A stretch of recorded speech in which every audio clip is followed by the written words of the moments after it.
Bueno, acompáñenme a orar, por favor. Gracias, Señor. Te damos de nuevo, poniendo en esta ocasión la predicación de tu palabra, clamando por tu ayuda, clamando por la ayuda del Espíritu Santo para que vaya adelante, Señor, de tu palabra, que pueda ser entendida, expuesta fielmente, pero sobre todo, Señor, que seamos capaces de aceptarla y de ponerla por obra.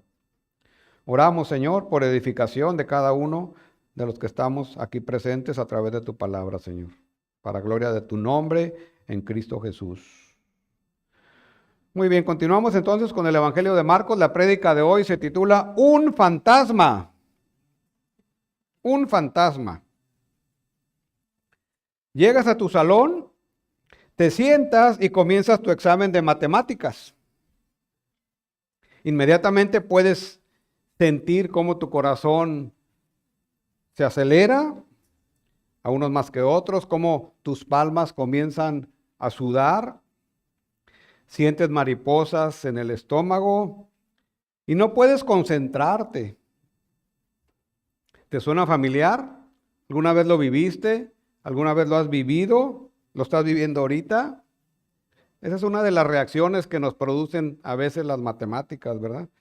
Esta reacción se conoce como ansiedad matemática. Y es algo bastante común, no solo en las primarias, sino hasta el último grado académico, ¿verdad?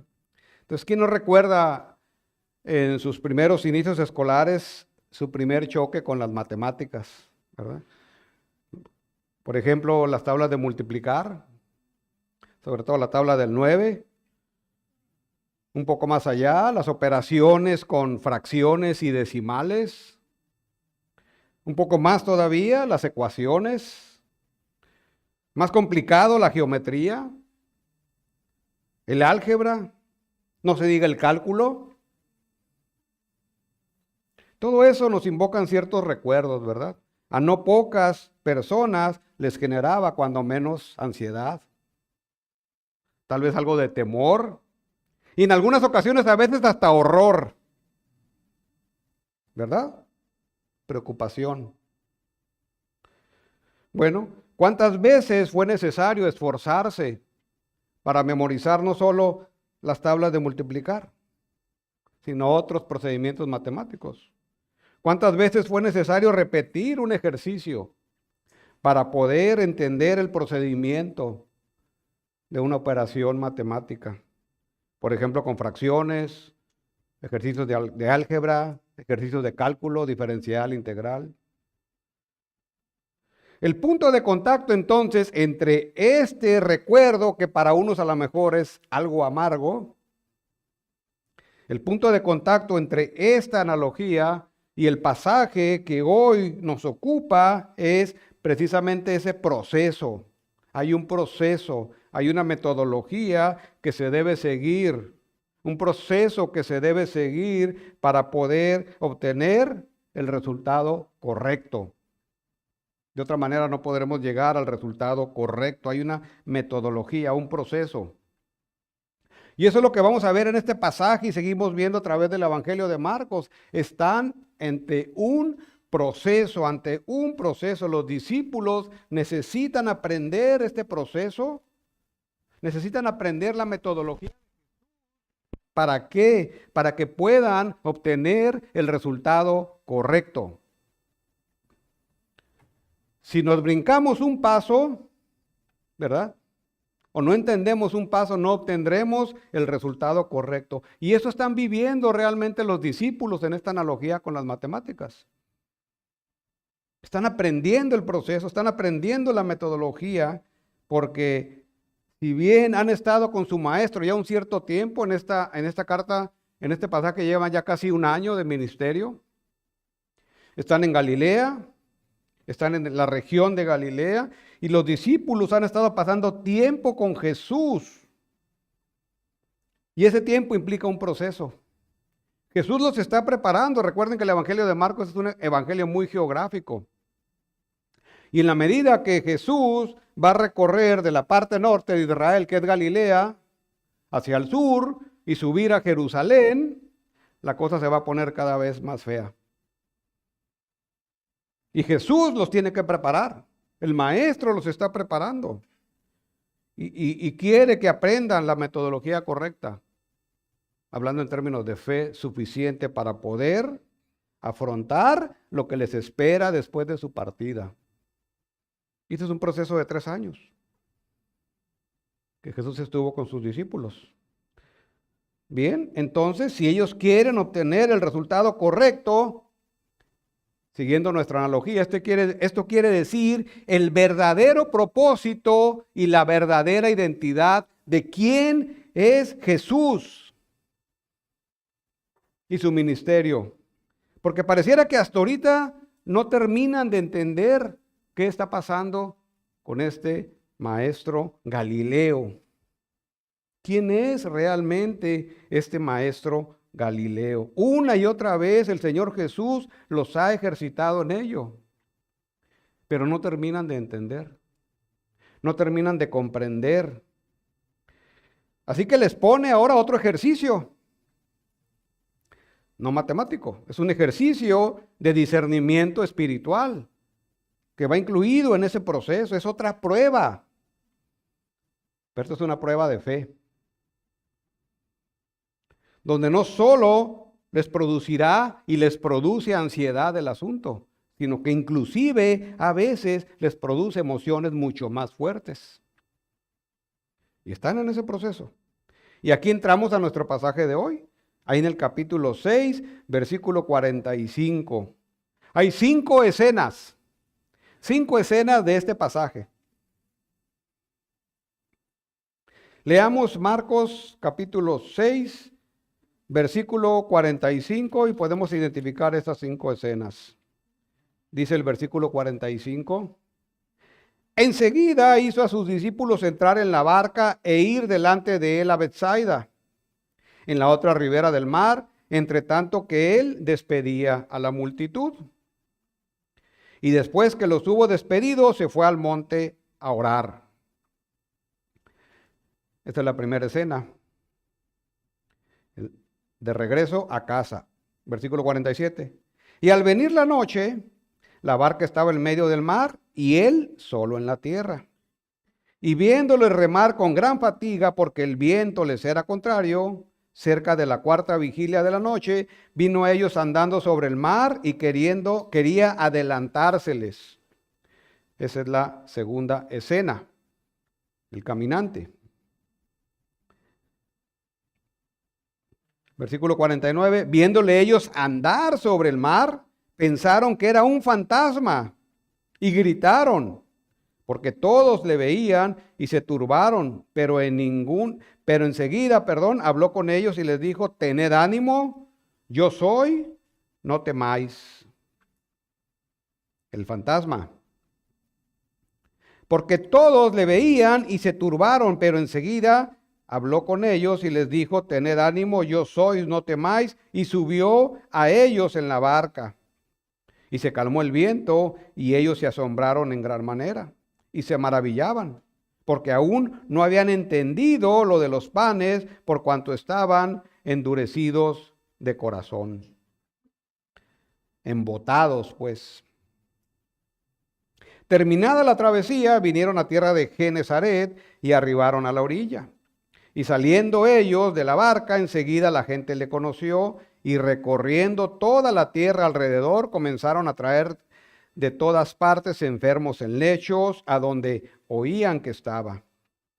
Y donde quiera que entraban, en aldeas, ciudades o campos, ponían en las calles a los que estaban enfermos, y le rogaban que les dejase tocar siquiera el borde de su manto, y todos los que le tocaban quedaban sanados.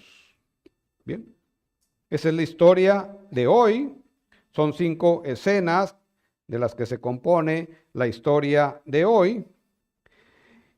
Y hay que entender un poco que el capítulo 6 es una parte donde inicia el ministerio, el tiempo del ministerio final de Jesús en Galilea.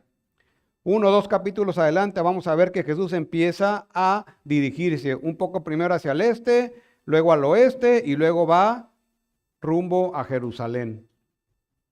Y por eso les digo, Yendo rumbo a Jerusalén, la cosa se va a poner más difícil. Entonces es importante que los discípulos estuvieran en ese proceso de fortalecimiento de su fe, ¿verdad? Y entonces, recuerden que este pasaje viene seguido del milagro de la multiplicación de los panes, de la alimentación de los 5,000. Entonces, para ubicarnos geográficamente es como si estuviéramos en San Felipe, ¿verdad? El mar de Galilea. Esta escena, la alimentación de los 5,000, se llevó a cabo en la parte norte de San Felipe y rumbo hacia el lado de Sonora, que corresponde a Bethsaida y toda esa zona. No se sabe exactamente dónde, pero por ahí en la parte norte, noreste del mar de Galilea. Después de que hubo terminado esa escena, venía terminando también el día. Y entonces, ¿qué hace Jesús? Jesús le pide a sus discípulos que tomen su lanchita y se dirijan a la otra parte de San Felipe, o sea, del mar de Galilea, pegados a este lado de Mexicali, en la parte noroeste, un poco hacia el sur. Y eso es lo que está ocurriendo aquí, para ubicarnos geográficamente. Entonces regresan de una orilla a otra orilla, un poco más al sur, estaban más en el norte. Entonces esa es la ubicación geográfica, dice el versículo 6, versículo 45. La primera escena es de regreso a casa. Habían terminado todo el trabajo, recogieron las cestas, sobraron panes y dice Jesús, es hora de regresar. ¿Qué dice el versículo 45? Enseguida hizo a sus discípulos entrar en la barca e ir delante de él rumbo a Bethsaida. Bueno, el punto aquí es que van de regreso. Hay debate aquí qué Bethsaida es, ¿verdad? Pero el punto es que van de regreso. Toman la barca y la palabra que se utiliza aquí, enseguida,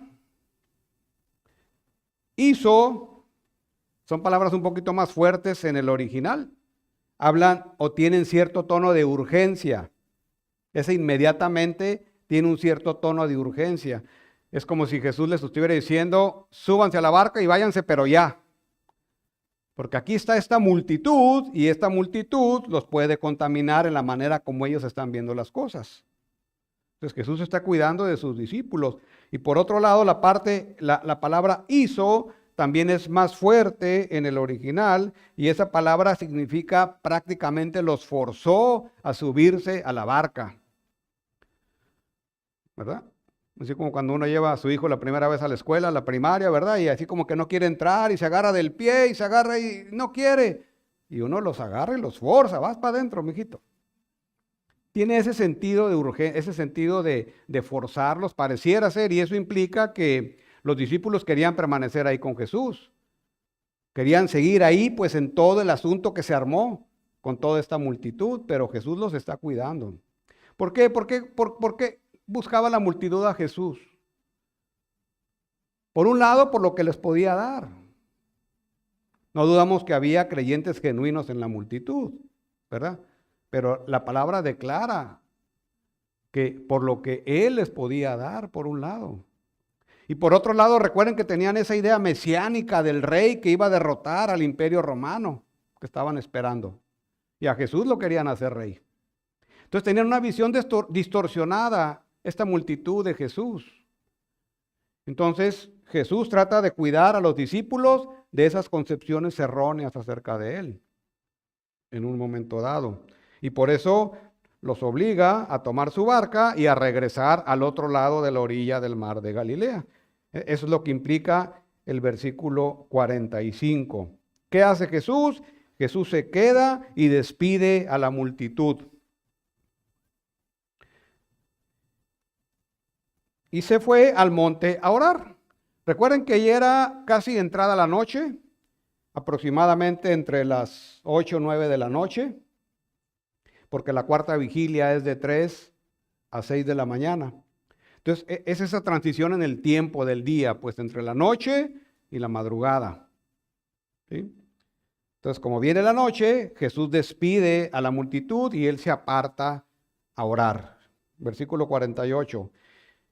Y viéndoles remar con gran fatiga, porque el viento les era contrario, cerca de la cuarta vigilia de la noche vino a ellos andando sobre el mar y quería adelantárseles. Ahora recordemos que estos discípulos eran expertos pescadores. Conocían el mar de Galilea, conocían los vientos, conocían las tormentas que se pudieran formar. Y no cuestionaron para nada a su Señor. Y resulta que toman la barca y se encuentran con un viento fuerte. Imagínense un ventarrón, una tormenta, algo fuerte que no solo les impedía remar, sino ver, porque eso implica el pasaje. Entonces están ahí, la palabra remar con dificultad es una palabra también que es un esfuerzo extremo, agotador, al punto de hacer tronar a los discípulos, para que nos demos una idea de el viento y la lucha que estos hombres tienen con la naturaleza en ese momento. Bueno, ¿qué hace Jesús? Dice, está orando, ¿verdad? Por un lado, pero por otro lado está observando lo que los discípulos están batallando. Jesús les pone otra prueba. Una prueba más. Necesitan fortalecer su fe. Y entonces los manda de regreso a casa en la barca a través de esas condiciones tan fuertes que encontraron, porque la palabra dice que estaban a la mitad del mar de Galilea. O sea, no podían ni siquiera regresar. ¿Y ahora qué hacemos? Bueno, por más experto que seas como pescador, pues en estas condiciones es difícil lograr algo. Ni siquiera se puede avanzar, mucho menos se podía regresar. Pero Jesús está observando, versículo 47, el caminante, segunda escena. Y al venir la noche, la barca estaba en medio del mar y él solo en tierra. Ese detalle es interesante. Él solo en tierra. A Jesús no lo mueve ninguna tormenta, ningún viento, ningún aire fuerte. Versículo 48. Y viéndoles remar con gran fatiga, porque el viento les era contrario, cerca de la cuarta vigilia de la noche, vino a ellos andando sobre el mar y quería adelantárseles. Entonces, los discípulos obedecen a su maestro, toman su barquito, están en medio del mar, son entre las 3 de la mañana, entre 3 y 6 de la mañana en la cuarta vigilia, y el Señor decide ir por ellos. Él no los ha descuidado. Él está al pendiente. ¿Y cómo lo hace? Pues ese es el énfasis del asunto. ¿Qué hace Jesús? Camina sobre el mar y no solo eso, sino quería adelantárseles. ¿Verdad? Como diciendo, allá los veo de la otra orilla. ¿Sí? Ese es el caminante. Entonces, ¿qué estamos viendo aquí? Y aquí no hay, ¿cómo puedo decirlo? El asunto de que es que fue una aparición nada más, o fue una ilusión. Y en ese sentido, un fantasma. Y en esa época los marineros asociaban esas aparentes, valga la redundancia, apariciones con cosas negativas, con cosas fuertes. Y eso es lo que ellos están pensando antes de reconocer quién era este caminante sobre el mar. El texto original no deja la menor duda de que lo que quiere decir el pasaje es que Jesús está caminando sobre el agua. No está nadando. No es una aparición propiamente en el sentido metafísico de la palabra. Es una anécdota real, histórica, veraz. ¿La podemos explicar físicamente? No. Entonces algunos tratan, ¿verdad?, de distorsionar el texto para explicar cómo Jesús llevó a cabo el caminar sobre el mar. Por ejemplo, que fue una ilusión. Y eso es desacreditar al texto. Entonces, no hay la menor duda de que Jesús caminó sobre el mar y va en auxilio de los discípulos que estaban a punto de desfallecer por el esfuerzo. Dice un comentarista, la frase no puede ser retraducida para evitar el problema de que el agua abierta sostenga un cuerpo humano. Ese es el asunto. Si se hace tal intento, se pierde el sentido de la historia. Porque en el Antiguo Testamento, solo Dios puede caminar sobre el agua. Al caminar sobre el agua hacia los discípulos, Jesús camina por donde solo Dios puede caminar. ¿Y qué requiere esto? Fe. Fe. Y si usted ha de creer la palabra, ha de creer cada letra de la palabra. Porque la palabra es inspirada por Dios y Dios es veraz. Dios no miente, Dios no crea fábulas. Dios siempre habla con la verdad. Reitero, ¿lo puede explicar físicamente? No, pues de eso se trata la historia, de que es un evento sobrenatural. ¿Cuántas historias y eventos sobrenaturales llevamos hasta ahorita en el capítulo 6? En todo el Evangelio de Marcos. Entonces, es una prueba más para los discípulos. Es una señal más que el evangelista Marcos en su narrativa nos está arrojando. Porque recuerden que cómo empieza el Evangelio de Marcos. El título que le da a Jesús, Hijo de Dios. Y Marcos quiere demostrar que Jesús es el Hijo de Dios. Y es una señal tras señal tras señal. Y esta simplemente es otra señal. Y es algo que los discípulos tienen que estar aprendiendo en ese proceso que están conforme a su maestro les está enseñando. Entonces, si Marcos afirma que Jesús es el Hijo de Dios, ese Hijo de Dios se va a manifestar con diferentes señales, como ya lo hemos visto. Esto solamente es una señal más y Marcos está en lo correcto. Jesús es el Hijo de Dios y en su naturaleza Él puede hacer esto. Si usted no lo cree, pues pídele al Señor fe para creerlo. No ocupamos ir más allá. Simplemente es confiar en lo que la Escritura dice, porque la Escritura es inspirada. Tercera escena, un fantasma, versículo 49. Entonces comentamos, viendo ellos andar sobre el mar, pensaron que era un fantasma y gritaron. Bueno, imagínense en las condiciones en la noche, ¿verdad? Oscuro, con viento, fatigados al extremo. ¿A dónde va la barca? Llevada por el viento. Y de repente ver a alguien caminar por el mar en la noche, ¿quién no se estremecería? Y por eso ellos gritaron, ¡un fantasma! Y asociando esas ideas negativas, ¿verdad? Que ya comentamos. Los fantasmas eran capaces de hacer cualquier cosa negativa a los marineros. Pues sí gritaron. Versículo 49. Porque todos le veían y se turbaron. 50. Bueno, no era una ilusión de un solo marinero o de un solo discípulo. Aquí dice la palabra que todos lo veían. Todos veían a ese caminante sobre el mar. Yo creo que lo que les espantó es eso, que venía caminando por el mar. ¿Cómo no se hunde este caminante? ¿Qué estamos viendo? Un fantasma. Y entonces gritaron.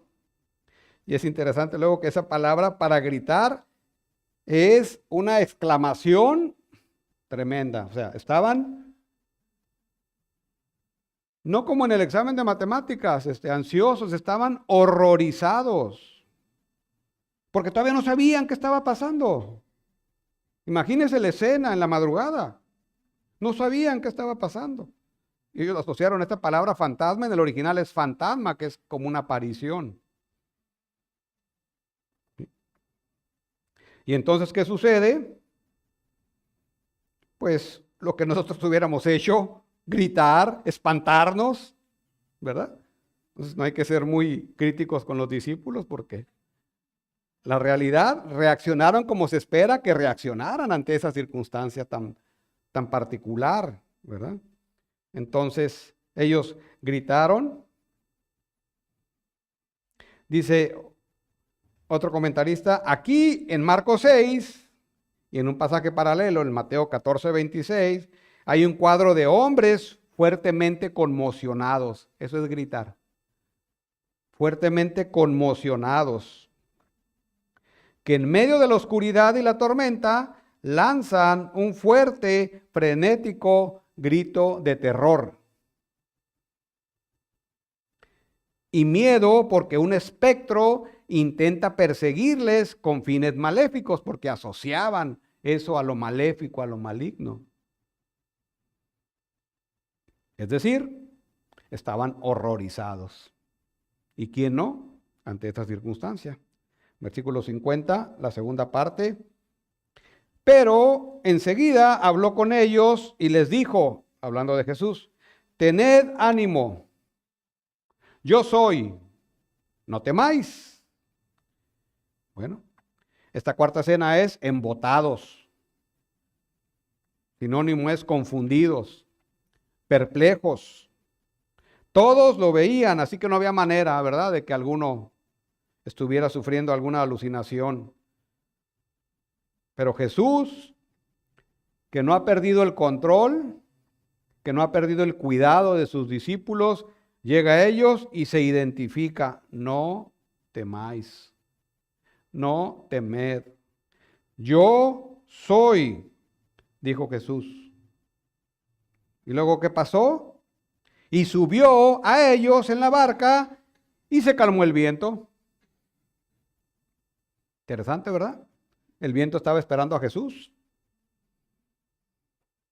Bueno, una vez identificados por parte de los discípulos quién era este caminante, que no era un fantasma, bueno, pues esa conmoción que dice este autor empezó a distenderse, empezó a bajar. ¿Sí? Ahora vean aquí como dice Jesús, tened ánimo, o sea, ánimo. Yo soy. Y pareciera ser que como hemos comentado en otras ocasiones, esa palabra yo soy es una palabra enfática, está enfatizando, ¿verdad?, la persona de la cual habla. No solo hizo que quien la pronunció se identificara como Jesús, yo soy, sino que también refleja la revelación personal de Dios, que se encuentra en el Antiguo Testamento. Recuerdan Éxodo 3:14, yo soy. Jesús no solo demostró su deidad por medio de este poder sobrenatural, también afirmó ser Dios con las palabras que pronunció, y esto lo vemos un poquito más desarrollado en el Evangelio de Juan. Ese yo soy, ¿qué implica ese yo soy? Habíamos comentado hace algunas semanas que es una frase cargada de divinidad, ¿verdad? Ahora, puede ser que eso tenga en mente aquí el evangelista Marcos. También hay cierto debate en esta parte. Pero del yo soy es una palabra que se refiere cuando Jesús la pronuncia a Dios. Está haciendo igual a Dios. Yo soy. Le reitero, eso lo vemos más desarrollado en el Evangelio de Marcos, capítulo 5, versículo 18, capítulo 8, versículo 58, capítulo 10, versículo 30. Termino la cita de este autor. Al darse cuenta de que se trataba de Jesús, el temor de los discípulos se convirtió en alivio. Dijeron, ay, caray. Gracias, Señor, que no fuiste un fantasma. Entonces, otra vez, la calma. ¿Qué impacto generó eso en los discípulos? En este proceso de aprendizaje. Y este es el énfasis del pasaje realmente. Si van al pasaje paralelo, Mateo 14 y Juan 6, van a ver otros detalles de la escena. Pero me gustaría quedarme aquí porque Marcos está centrando su atención en algo muy específico. no la quiere poner en otro lado. La quiere poner en el evento en sí mismo. La quiere poner en la señal, en el milagro de Jesús caminando sobre el agua en sí mismo. Y eso algo nos quiere transmitir a nosotros también. ¿Sí? Entonces, la calma regresa. Dice el versículo 51, y subió a ellos en la barca y se calmó el viento. Y ellos se asombraron en gran manera. ¿Y quién no? Y se maravillaban. Yo me imagino que Jesús subió a la barca y lo empezaron a tocar. Esto yo me estoy imaginando. ¿Verdad? No es un fantasma. O es un fantasma de carne y hueso. ¿Verdad? Porque aquí está, nos está hablando, lo estamos tocando, lo estamos palpando. Entonces, se va distendiendo el estado de conmoción que tenían los discípulos y se maravillaron.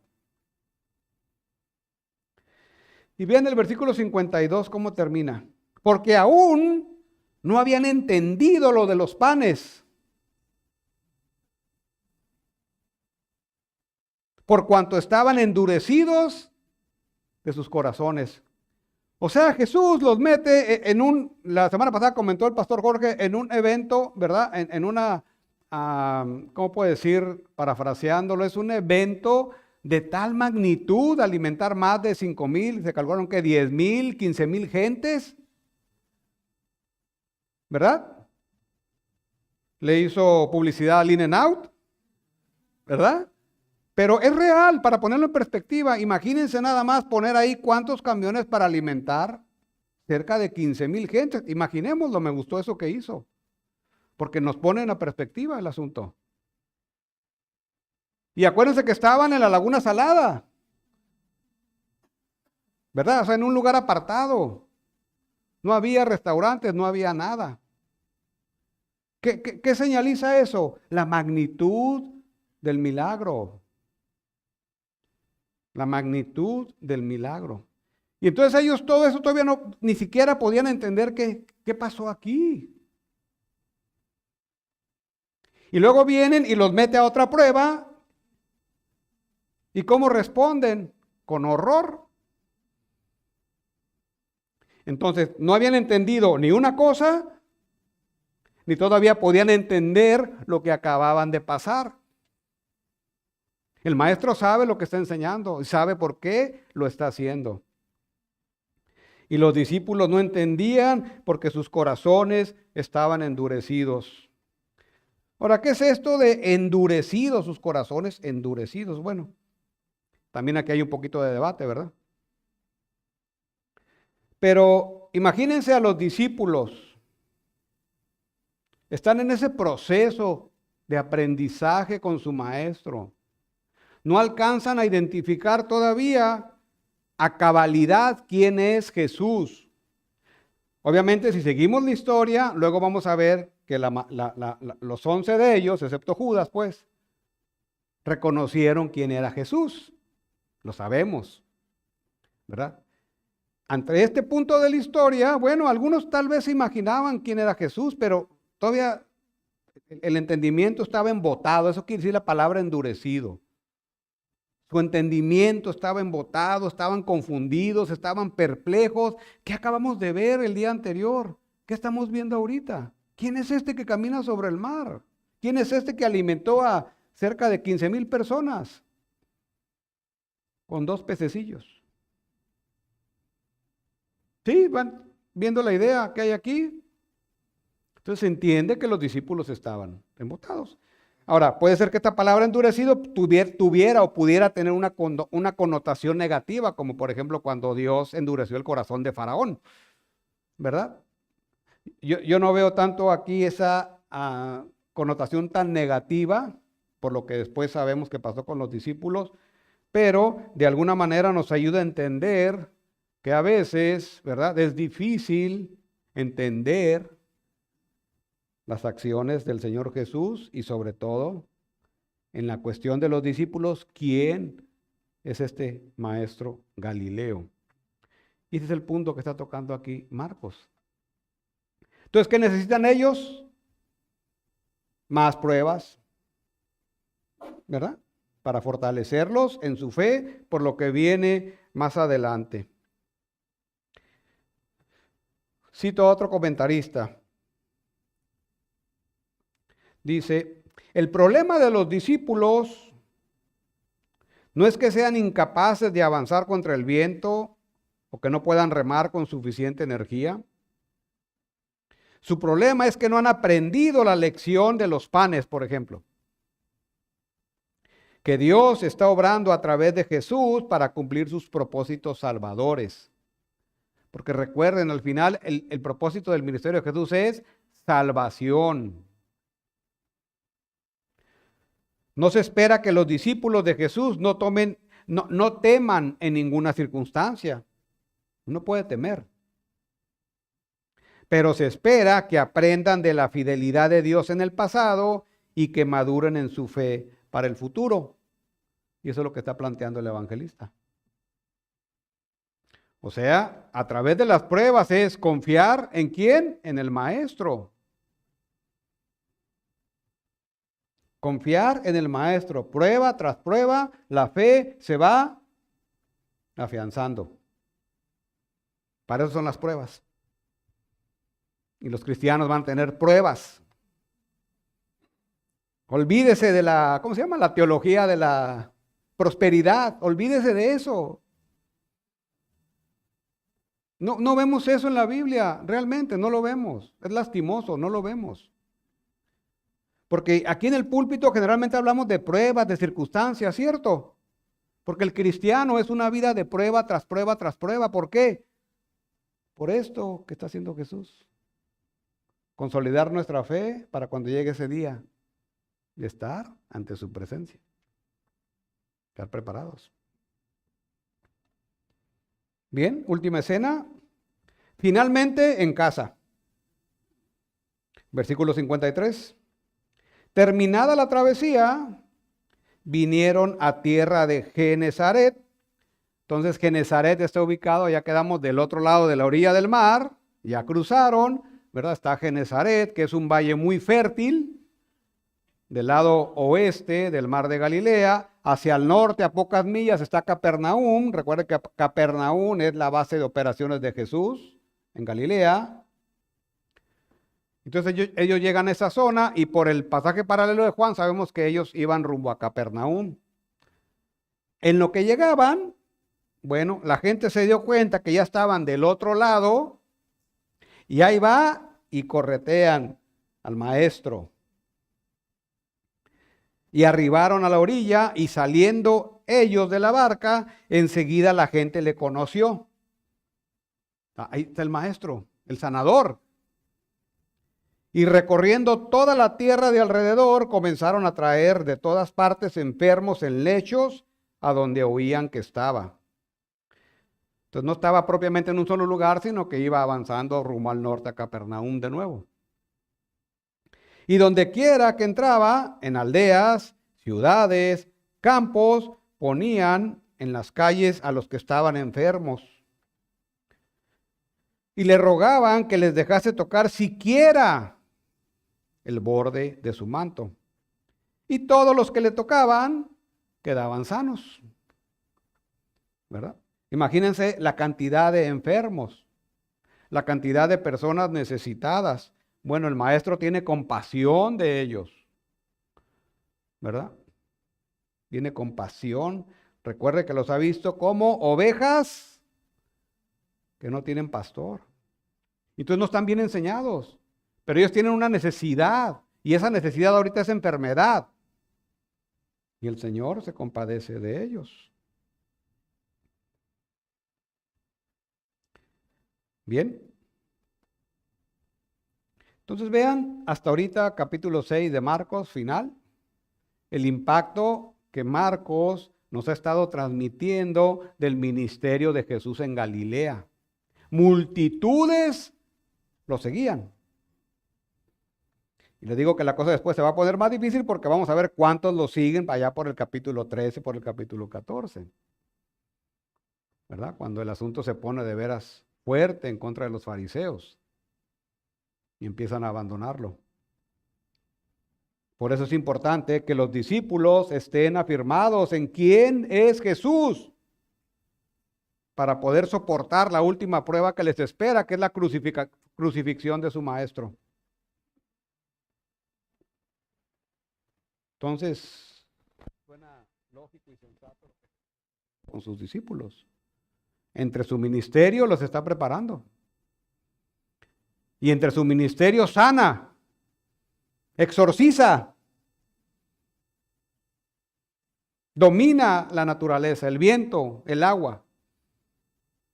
Pero eso no es el objetivo primordial de Jesús. Eso es un agregado, eso es una implicación de su ministerio terrenal. Pero Él vino ¿a qué? A salvar, a rescatar a los que están perdidos, a las ovejas que no tienen pastor. En el celo con el que la gente llevó a sus enfermos a Jesús, y vean lo que aprendemos aquí, este es de otro autor, reconocemos no solo cuán profundamente la bondad incansable de Jesús conmovió a Israel, creo que hasta ahorita ya no nos queda duda, ¿verdad? Sino también cuán distante permaneció Israel de Jesús, porque no buscaba de él nada más que la curación de los enfermos. En pocas palabras, estás buscando a Jesús con la motivación incorrecta. ¿Válido? Puede ser porque hay una necesidad, pero la motivación es incorrecta. Y esta cita es demoledora, ¿verdad? Si en el proceso de buscar a Jesús son sanados, ¡qué bien! Si en el proceso de buscar a Jesús no son sanados, pero son salvados, mejor. Eso es. Es algo en lo cual debemos reflexionar, ¿verdad? Sobre todo cuando nos topamos con gente nueva, ¿verdad? Gente que viene de primera vez a la iglesia, gente en consejería. Recordar este detalle y poner las cosas en su prioridad correcta. Bien. Bueno, como vía de aplicación, tenemos 4 cosas. Número 1, este pasaje es una muestra más de la autoridad de Jesús. ¿Cuántos pasajes más necesitas? Porque la autoridad que tiene Jesús no la tiene nadie más en la creación más que Jesús, Dios. El viento, el agua, la naturaleza misma en general, incluso el hombre está bajo la potestad de Jesús. Eso debería ser de ánimo para todos. Porque al final, si estás en las manos del maestro, al maestro no hay nada que se le salga de control. Ese es su control soberano. Él es la autoridad. Y Él va a permitir que te pase cosas que a veces no agradan, pero bajo su autoridad. Y por eso debería de animar. Y a veces son cosas bastante difíciles. Pero luego nos falta convicción en recordar, bueno, ¿bajo qué autoridad estamos? Estos discípulos se subieron a la barca, ¿verdad? Y como todavía no entendían, les faltó esta convicción. Si el maestro nos dijo, vayan, ¿verdad? Por algo nos los dijo. Algo nos va a enseñar. Esta prueba algo nos va a enseñar. Porque nada escapa del control soberano de la autoridad de Jesús. No olvide eso. Número 2, es una muestra más del cuidado que Jesús tiene por los suyos. Y la pregunta que se tiene que hacer es, ¿dónde más estará mejor cuidado que en las manos de Jesús? Con nadie. Reitero, se requiere fe. Y es lo que nos está enseñando el pasaje. ¿Dónde más? Cuando la cosa esté difícil, ¿verdad? La cosa se pone dura y se va a poner con los discípulos también. Recuerde ¿En las manos de quién puede estar más seguro? ¿De Jesús, nuestro amado Señor? Número 3. La fe debe ir madurando, es un proceso. La fe debe ir madurando, prueba tras prueba tras prueba. Digo, sabemos que Santiago elabora un poquito más esto, ¿verdad? Cuando venga la prueba. Pero las pruebas tienen el propósito de fortalecer la fe. ¿Qué tipo de prueba podemos afrontar? Pues de cualquier naturaleza, de cualquier situación. Pero necesitamos recordar que la prueba no está fuera del control soberano de Jesús, de la autoridad de Jesús, y que tiene un propósito que es perfeccionar a los santos, fortalecer su fe para no abandonar cuando venga la circunstancia difícil, como algunos lo han hecho. Esto está muy difícil, mejor me voy. No, Jesús exige demasiado. Si nada más dice, tome su cruz y sígame. Nada más. Pero eso en la práctica suena bonito, ¿verdad? El versículo y la cruz. Pero eso en la práctica a veces, y a veces digo, implica algo fuerte. Algo que nos puede hacer abandonar. Pero no, hay un propósito ahí. Jesús no está volteado para otro lado, está en la orilla del mar y a pesar del tormentón, Él está viendo lo que está pasando. Está viendo tu prueba, está observando. No es ajeno a tu circunstancia. No lo es. Solo hay que creer que así es. Número 4, es un error buscar a Jesús con la motivación equivocada, como lo hicieron todas estas personas cuando regresaron a casa. Ahora, es importante aquí aclarar que no deberíamos de juzgar a una persona así. Una persona tiene necesidad, está enferma o alguna otra circunstancia por la cual lo obliga a venir a la iglesia. ¿Verdad? Ve para allá, ahí te van a ayudar. Solemos escuchar eso, ¿verdad?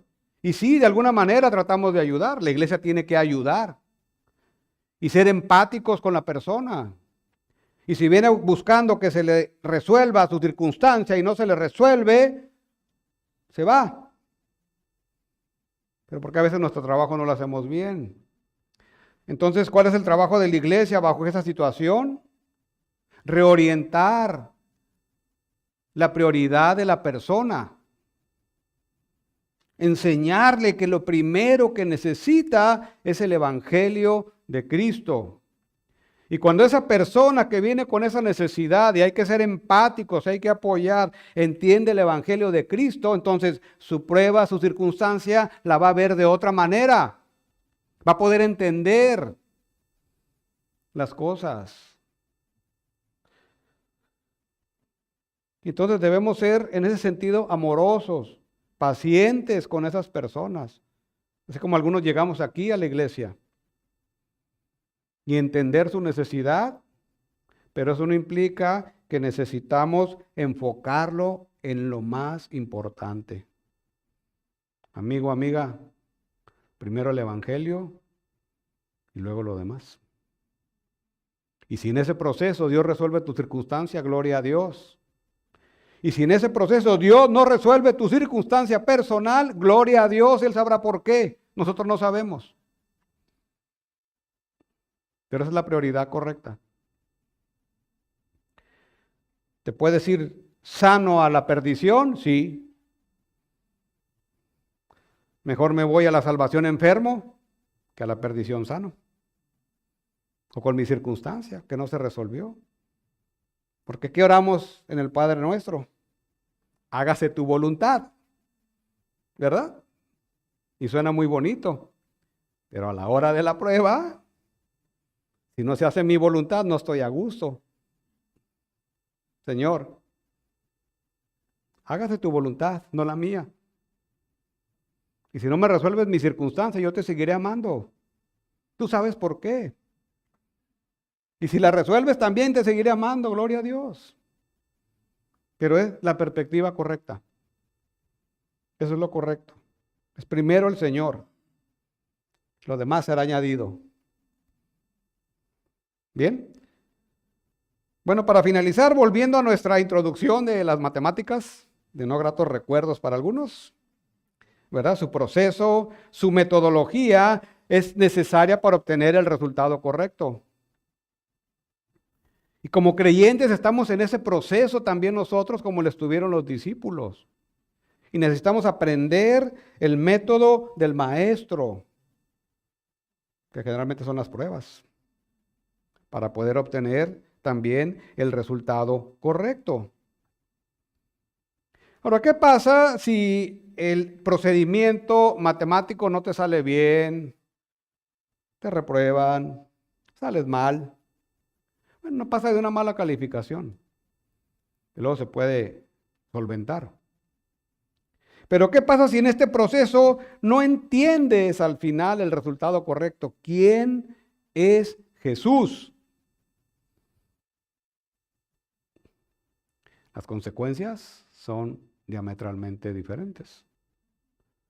Es la perdición. No solo es una mala calificación para tu vida, sino la perdición eterna. Jesús es el Hijo de Dios. Oremos. Gracias, Padre, te damos por tu palabra.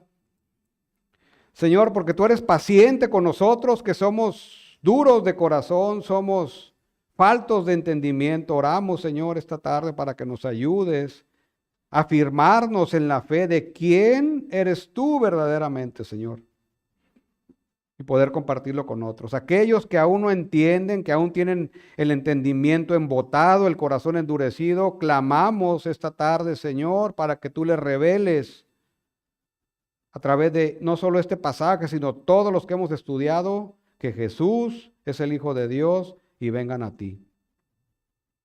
Eso oramos, Señor, para gloria de tu nombre. Amén. Amén.